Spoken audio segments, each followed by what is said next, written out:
Are you eating healthy? Maybe oatmeal, fruit, toast, even a smoothie, and yet you still feel tired by mid-morning, hungry by 10 a.m., and stuck when it comes to fat loss? Here's the real question. What you eat in the first hour after waking, or whether you eat at all, can determine whether your body burns sugar or burns fat for the rest of the day. And most people get this completely wrong. Here's what's really going on inside your body. When you wake up, your cortisol is naturally elevated. That's not a bad thing. Cortisol is your get up and move hormone. It mobilizes stored energy, including fat, to prepare you for activity. Your liver has been working overnight to regulate blood sugar. Insulin is low. Your body is primed for metabolic flexibility. But the moment you spike insulin with the wrong first meal, you shut down fat burning for hours. And that decision, in the first 30 to 60 minutes of your day, sets the tone for your energy, hunger, cravings, and even your cognitive clarity. This isn't about calories, it's about hormones, it's about insulin, it's about liver metabolism, it's about teaching your body to access stored fat efficiently. If you want sustainable fat loss, stable energy, mental clarity, and metabolic resilience as you age, the first thing you consume in the morning matters more than most people realize. Today, I'm going to show you what's happening hormonally when you wake up, why most breakfasts block fat burning, the one type of food that flips your body into fat-burning mode,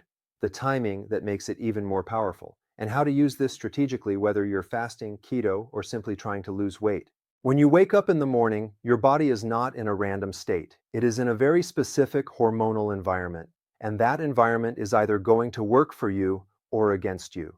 Here's what's really going on inside your body. Between 4 a.m. and 8 a.m., your cortisol naturally rises. This is called the cortisol awakening response. It's not a stress response, it's a circadian rhythm event. It's designed to mobilize energy so you can transition from sleep to activity. Cortisol tells your liver to release stored glucose. It also stimulates lipolysis, the breakdown of stored fat, especially when insulin remains low. Now, this is critical. Cortisol and insulin work in opposition. When insulin rises, fat burning shuts down. When insulin stays low, cortisol can help liberate fat. So, in that first hour after waking, your body is primed for fat oxidation. Let me explain this with a simple analogy. Imagine you wake up and your body opens the door to your fat storage closet. Cortisol turns the light on. It says, "We need fuel. Let's pull from storage." But the moment you eat a high-carbohydrate breakfast, toast, cereal, fruit juice, oatmeal, insulin slams the door shut. The fat is still there, but you just told your body, "No need, we've got incoming sugar." Now here's where most people get confused. They think breakfast boosts metabolism, but what the research actually shows is that insulin suppresses fat oxidation for several hours after a carbohydrate-rich meal. Studies on substrate utilization demonstrate that higher morning insulin levels shift the body toward glucose burning and away from fat burning for much of the day. This is why many people feel hungry again by 10 a.m. They didn't increase metabolism, they switched fuel sources. Now, does this mean you should never eat in the morning? Not necessarily. It means that what you eat determines which fuel system stays dominant. If this is helpful so far, consider subscribing. I post content like this every day to help you understand your physiology instead of fighting it. The goal is not to skip food blindly. The goal is to protect the fat-burning window your body already gives you. And that brings us to the most misunderstood hormone in weight loss, insulin. Because until you understand insulin clearly, you'll always be guessing with your diet. Insulin is not the enemy, but it is the switch. And if you understand that one concept, everything about morning fat burning becomes clear. Here's what's really going on inside your body. Insulin's primary job is storage. When you eat, especially carbohydrates, your blood glucose rises. Insulin is released from the pancreas to escort that glucose into cells. Any excess gets stored in the liver and muscles as glycogen. Once those stores are full, the rest gets converted into fat. But here's the key. When insulin is elevated, fat burning is suppressed. This is not opinion, this is physiology. Fat cells contain an enzyme called hormone-sensitive lipase. That enzyme is responsible for breaking down stored fat so it can be used as energy. Insulin directly inhibits that enzyme. So even a moderate insulin spike in the morning can reduce lipolysis for several hours. Now let me explain this with a simple analogy. Think of insulin as a storage manager with a clipboard. When it's present, it says, "We are in storage mode, nothing leaves the warehouse." Fat burning only happens when the storage manager leaves the building. Now, here's where people unknowingly sabotage their entire day. They wake up metabolically primed to burn fat. Cortisol is elevated, insulin is low, the body is ready to access stored energy. Then they drink orange juice, or eat toast, or have a banana smoothie. Even healthy carbohydrates still trigger insulin. The research on metabolic flexibility shows that individuals who maintain lower insulin levels in the morning demonstrate higher rates of fat oxidation across the day compared to those who spike insulin early. And this matters long term. Repeated morning insulin spikes train the body to become dependent on glucose. That's when people say, I get shaky if I don't eat. I can't skip breakfast. I crash without carbs. That's not metabolism speeding up. That's metabolic inflexibility. So what do we do instead? Option 1, delay calories for 60-90 minutes after waking. Hydrate with water and electrolytes. Allow cortisol and glucagon to mobilize fat naturally. Option 2, if you're going to eat, make the first meal protein forward, low carbohydrate, and paired with healthy fats. Examples: 2 to 3 eggs with avocado, Greek yogurt unsweetened with chia seeds, a protein shake with collagen or whey plus MCT oil, sardines or smoked salmon with olive oil. Protein stimulates glucagon, insulin's counterbalance, which supports fat mobilization while preserving lean muscle. If this is resonating with you, subscribe, because once you understand hormones, you stop chasing diet trends and start working with biology. The goal isn't to fear food, the goal is to control the switch. And now we need to talk about the organ that determines whether your morning energy is stable or chaotic: your liver. Your liver is the metabolic command center of your morning. Most people think fat burning happens in fat cells. It doesn't start there. It starts in the liver. Here's what's really going on inside your body. While you sleep, you're fasting. During that time, insulin drops and your liver maintains blood sugar through a process called gluconeogenesis, producing small amounts of glucose from amino acids and stored substrates. At the same time, your liver is preparing to switch fuel sources. When insulin stays low, the liver increases fat oxidation and can begin producing ketones, especially if glycogen stores are partially depleted. But here's where the mistake happens. If you flood the system with carbohydrates immediately after waking, you refill liver glycogen quickly. That tells the body, we have plenty of glucose. No need to burn fat. Now let me explain this with a simple analogy.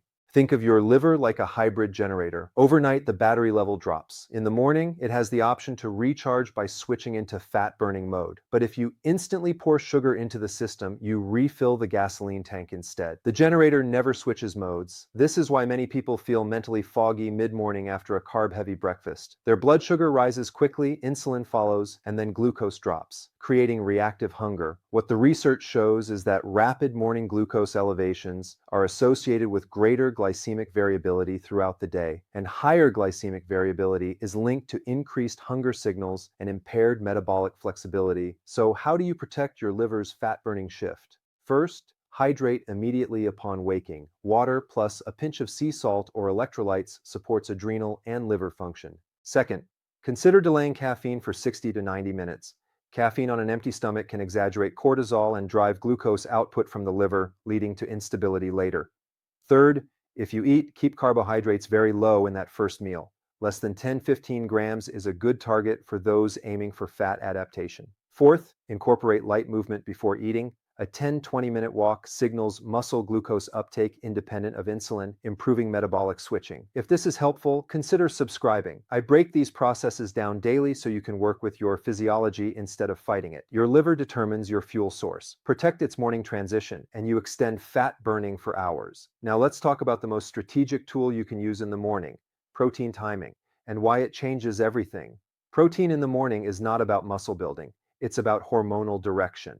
Here's what's really going on inside your body. When you consume protein, you stimulate both insulin and glucagon. Now that may sound confusing because we just said insulin suppresses fat burning, but this is where nuance matters. Protein causes a modest insulin response, far lower than carbohydrates, and at the same time, it stimulates glucagon.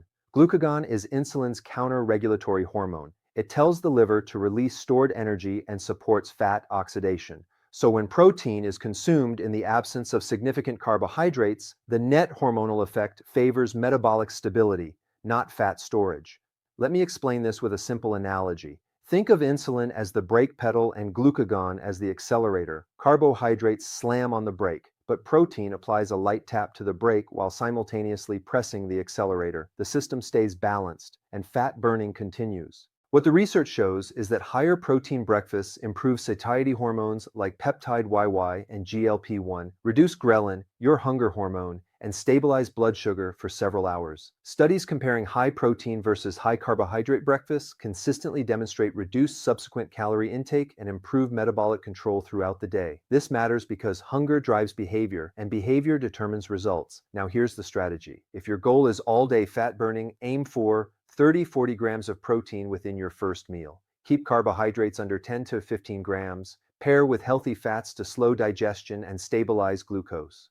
Examples: 3 eggs cooked in olive oil with sautéed spinach, 5 to 6 ounces of salmon with avocado, Greek yogurt unsweetened with chia seeds and a scoop of collagen, a whey or plant protein shake blended with MCT oil. MCT oil deserves a quick mention. Medium-chain triglycerides bypass normal fat digestion and are rapidly converted by the liver into ketones. That provides clean energy without spiking insulin. For some individuals, 1 tablespoon in the morning can significantly enhance fat oxidation and mental clarity. If this is making sense, subscribe, because understanding this one principle eliminates so much confusion around breakfast. Now here's an important distinction. This doesn't mean everyone must eat immediately after waking. Some people will do better extending the fast, which brings us to the final critical piece: timing, because sometimes the most powerful fat-burning strategy is strategic delay. Timing is the amplifier. You can eat the right food, but if the timing is wrong, you blunt the effect. Here's what's really going on inside your body. In the early morning, insulin is low, cortisol is naturally elevated, and growth hormone, which rises overnight,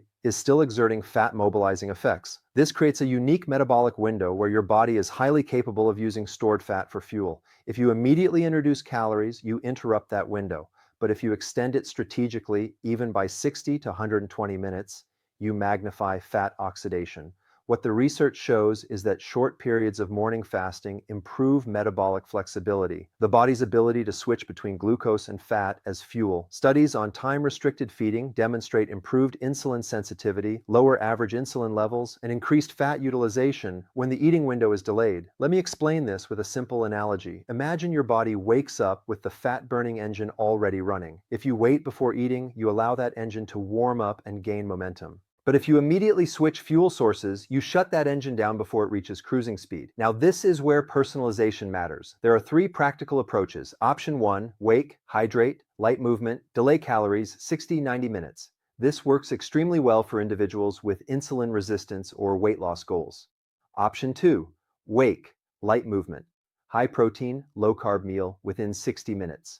This works well for those who feel overly stressed fasting or who train early. Option 3, wake, black coffee or green tea, train fasted, eat protein-forward meal afterward. Resistance training in a fasted state increases insulin sensitivity and enhances glucose uptake independent of insulin. And here's something important. If you wake up exhausted, shaky, or anxious when delaying food, that's not a failure, that's data. It may reflect cortisol dysregulation, poor sleep, or metabolic inflexibility. In that case, begin with protein instead of carbohydrates and gradually train metabolic flexibility over time. This is not about extreme fasting. It's about preserving hormonal advantage. Your body already gives you a fat-burning head start each morning. Your job is to not cancel it. Now let's bring everything together so you can apply this immediately and start seeing measurable changes in energy, hunger control, and body composition. Let's bring this back to first principles. When you wake up, your body is already primed to burn fat. Cortisol is naturally elevated, insulin is low, growth hormone has been active overnight. Your liver is ready to shift fuel sources. That is a metabolic opportunity.